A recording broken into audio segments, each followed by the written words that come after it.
Tufa turka shi a ta nan ɓarin ne dai Shamsiyya aka gano ba ta sanadiyyar Sumayya ta rasu ba, sakamakon asalin result ɗin nan da ake nema wanda Abba Galadima yake nema an samo shi, ashe tana ɗauke da ciwon zuciya kuma bayan nan tana da juna biyu. Masu kallon mu da sauraro kada ku manta kuna tare da Arewa Hausa Series TV. Ka danna alamar subscribing da ƙararrawa sakamakon idan mun daura ƙayatattun shirye-shiryenmu ku dinga gani akai-akai. Ta can ɓarin ne dai Ismail yana so ya tona wa Kilishi asiri sakamakon abin da ake so ya kusan bayyana, gaskiya za ta yi halinta. Mai martaba ya ce Allah ya wadaran Kilishi, duk wannan abin ta sanadiyyar ta ya faru, kuma don haka ya ce mata da ta gaggauta kwashe kayayyakinta ta bar masa gida, kuma daga yau ba shi ba ita. A take a wajen da ya gimbiya Khadija take cewa mai martaba Allah ya wuci zuciyarka, ka yi haƙuri, amma wannan mataki da ka ɗauka ya yi tsauri. Abba Galadima yake cewa haba hajiya wannan ai matakin ma bai yi yacce ake so ba. Abba Galadima yake cewa haba gimbiya, wallahi wannan Kilishi za ta iya yin sanadiyyar mutum ya bar duniya. Gashi ma dai kun gani ta sanadiyyar ta gashi yar uwanmu Shamsiyya Allah ya mata rasuwa da mummunar kadara da ta faɗa wa Sumayya. Kilishi bata sare ba akan dukkan ayyukan da take, bayan mai martaba ya gama mai ta faɗa ta haɗa kayanta ta tafi. A hanya ne dai ta kira kwantirat ɗin a kashe Abba, sakamakon Abba Galadima yana so shige mata hanci da kudindini, kuma ta zuwa ya mace take cewa wallahi da ya namiji ta zo da ita za ta gaji mulkin sarautar nan, ashe ita duk abin da take yi da bi take. Ismail shi ma ya je ya faɗi gaskiya a police station, ya faɗa yanayin abin da ya faru, ya ce wallahi anti Kilishi ita ce ta haddasa wannan abin, ita ta ziga shi tun a farko ma ya so ya nuna mata ya haƙura, ta ce mai a wallahi sai sun yi sanadiyyar mutuwar Sumayya. A ta can ɓarin kuma Presdo ya je shi ma yana haɗa contribution na sakamakon ya za ya gabatar da abin na OTP don a yi gaskiya, a bayyana gaskiya a yacce ta zo, kar a sake a danne a ci zalin wannan baiwar Allah. Presdo ya fara shirye-shirye na yada abin da yake faruwa da Sumayya, sakamakon ashe a gidan sarkin ma yake yi, zai je OTP ya bayyana asalin labarin.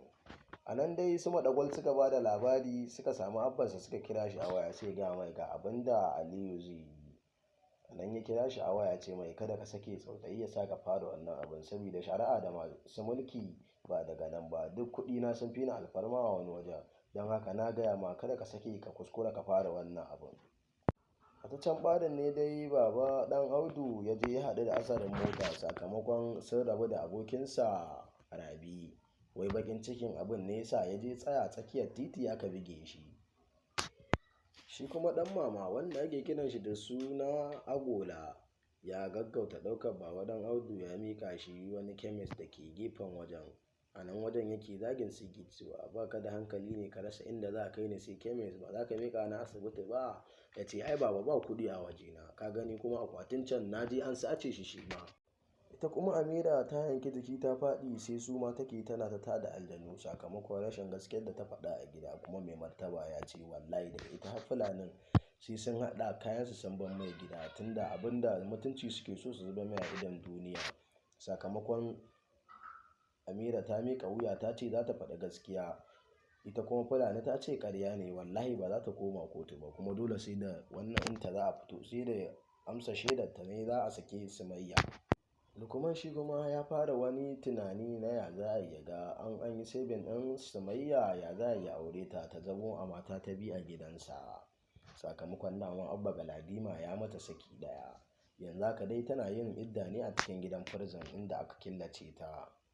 Ita kuma Sumayya a take a wajen ne dai gidan yari ta fara naƙuda za ta haihu, sakamakon dama tana da juna biyu, ba kowa ne ya sani ba, abin ta bar shi asiri.